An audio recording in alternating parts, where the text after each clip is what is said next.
Why, hello. I am here because I have some very specific thoughts that have been brought up by the release and reception of Starfield. So, Starfield has been, if anything, divisive. Some people think that it was a big miss, some people think it knocked it out of the park. And I think that there is something interesting to be examined in this dichotomy. So, number one, I want to talk about the role of fallible memory in our interpretations of new things, right? So it's a very specific thing that was brought up by Starfield because of the weight that people put on Bethesda and their memories of Bethesda games. Now, I mean, it's something of a joke that the first Bethesda game was the best one. Your first Bethesda game was always the best one, right? You have people who out there who started in Morrowind. Well, then it's simplified in Oblivion, and it's simplified in Skyrim. You have people who played Fallout 3, and nothing's been the same since. Not anything. It's Fallout 4, Skyrim. No, nothing is as good. There's people I see occasionally that say that Daggerfall was the height of Bethesda, and nothing has been as good since. So that becomes a very people have a memory of what that first game they played was. And that memory isn't accurate. No, none of these memories are accurate. One of the easiest things you can go back and look at, whenever it hit me that my memories of games weren't accurate, was not a Bethesda game, but was with the Spyro Reignited remakes. I saw the video or the trailers for it, and I'm like, I guess it's a little prettier, but it basically just looks exactly the same as the PlayStation 1 games. And then I went and looked at the PlayStation 1 games again. My imagination had filled in so many details that I truly believed were there. I truly believed they were there, but they weren't. And so that's where, whenever people look back at whatever their first formative experience with a Bethesda game is, they're filling in a lot with their imagination. Morrowind was a very tightly packed game. It had a lot going on in it, but it wasn't as big as people think. Right? There were tricks done with the fog to make everything feel bigger. Things like that. Wasn't actually as big as people think. Um, there was a lot of time you just kind of spent walking from here to there, right? And there were interesting things all around. But people have a memory that makes it seem so much fuller. Same thing with Skyrim. You know, people don't remember how much of after you went into enough caves enough times, you could see the reused elements. They weren't it wasn't like everything was so unique and special. But in your memory of that original magic, it seemed that way. So that makes it a very hard thing to critique. And I'm not talking about just critics here. This is true of both critics and of players who are reviewing games. So how that's one problem. That's the problem of your imagination filling in your memories. The second problem is also of your imagination. It is very hard when given a list of facts, but not given every single fact, when there's still unknowns. It is very hard to not let your imagination take the next step, fill in those gaps, connect those dots. Starfield, in my opinion, has done every single thing that they said it would.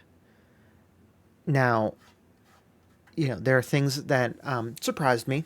I wasn't expecting that the exploration of planets would be tile based, but they never said it would be seamless open worlds.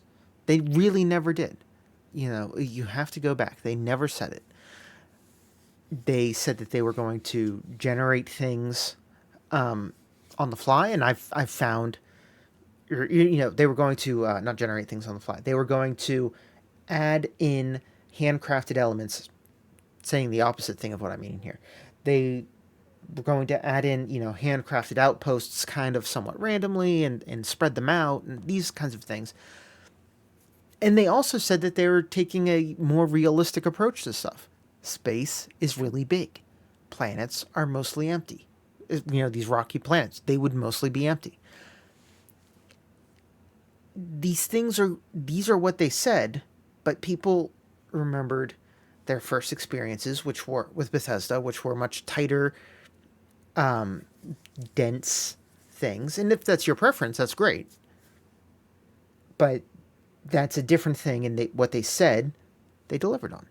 At the same time, you have people who thought that there were going to be big empty planets that they could just walk around and they could fly from planet to planet manually instead of with a menu travel system and fast travel system and all of this, because they took the bits of information that they were given and they filled it in to be No Man's Sky. They never said they were making No Man's Sky.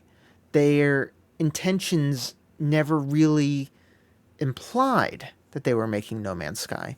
But you take the elements of travel where you want in space, explore, build bases, build ships, and the imagination connects those dots and says, oh, No Man's Sky. Could they have done a little better of a job of being very explicit? This is the game we're making. Perhaps. Perhaps they need to.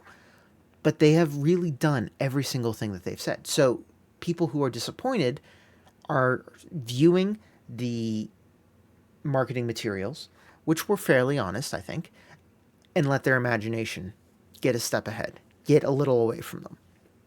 Now, how do we deal with this? Now, if this happened to you and you're disappointed, well, yeah, you're going to give a bad review. And that is your right. That is absolutely right if you're disappointed with your purchase. Or as a games journalist, games reviewer, if you think that it is not meeting what quality standards it should or what promises it made, you absolutely need to give it a review that reflects that, a score that reflects that, all those things. But you are not being objective. And I think people give themselves too much credit for objectivity, myself included. We can't be objective. It's impossible. It's not something that can be done. But we all think we are. Now, what can we do about that going forwards? That's a harder question. I think that we need to be very self-reflective.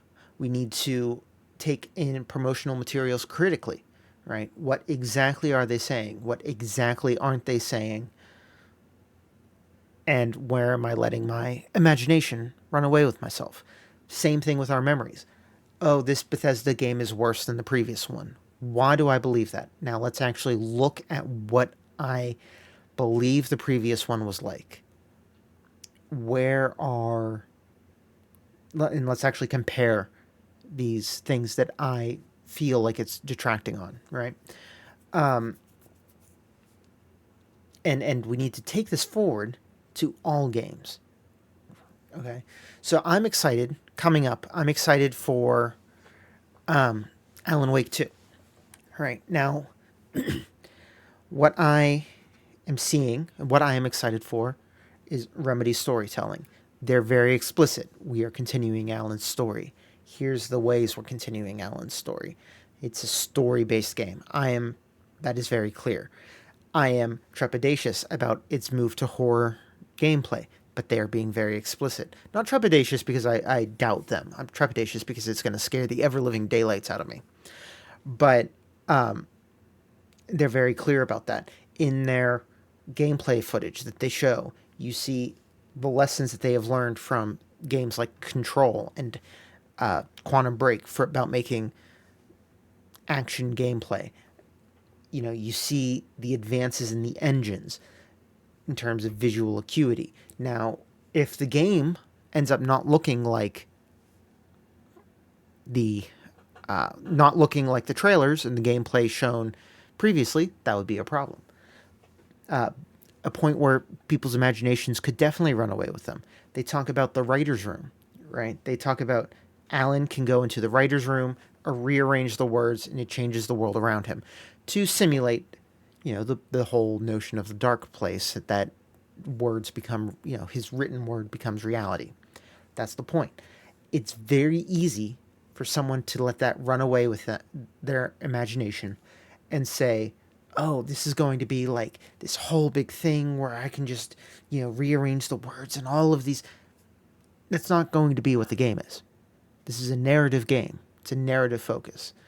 It's going to be a relatively simple system, right?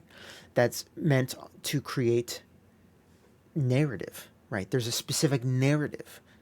So I'm not letting my imagination run away with it. If they surpass my expectations, that's great. Bonus. Wonderful. But I'm not letting my imagination start writing checks for things they never said. Right? Spider-Man 2. A lot of people were really up in arms about changes to the character models, right? And Sony, the studio, came out and said, we haven't actually changed the character models. We just ported them to a new engine. And light and the way things render makes things look a little different. It's actually because we're closer to reality. It's doing more proper rendering of things. But people are people get real up in arms because they have a specific memory of things. They think that they've changed the models when they're saying, no, these are the same models.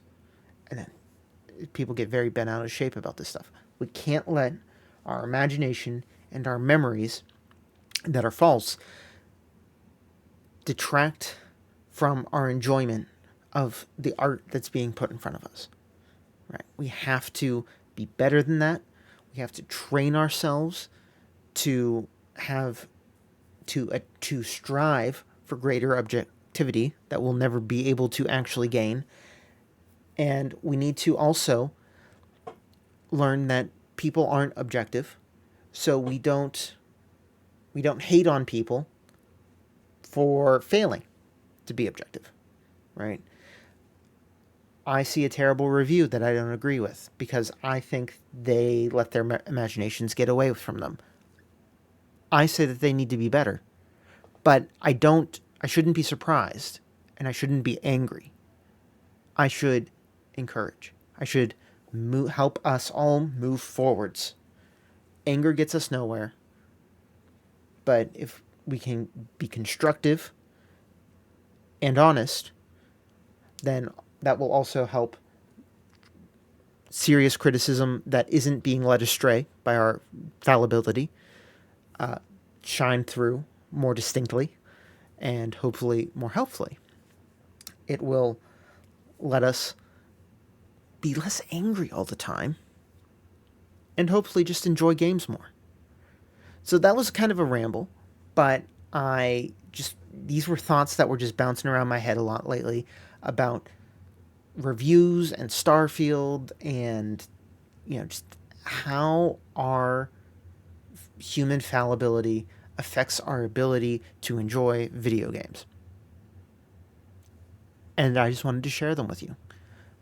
That's it for right now.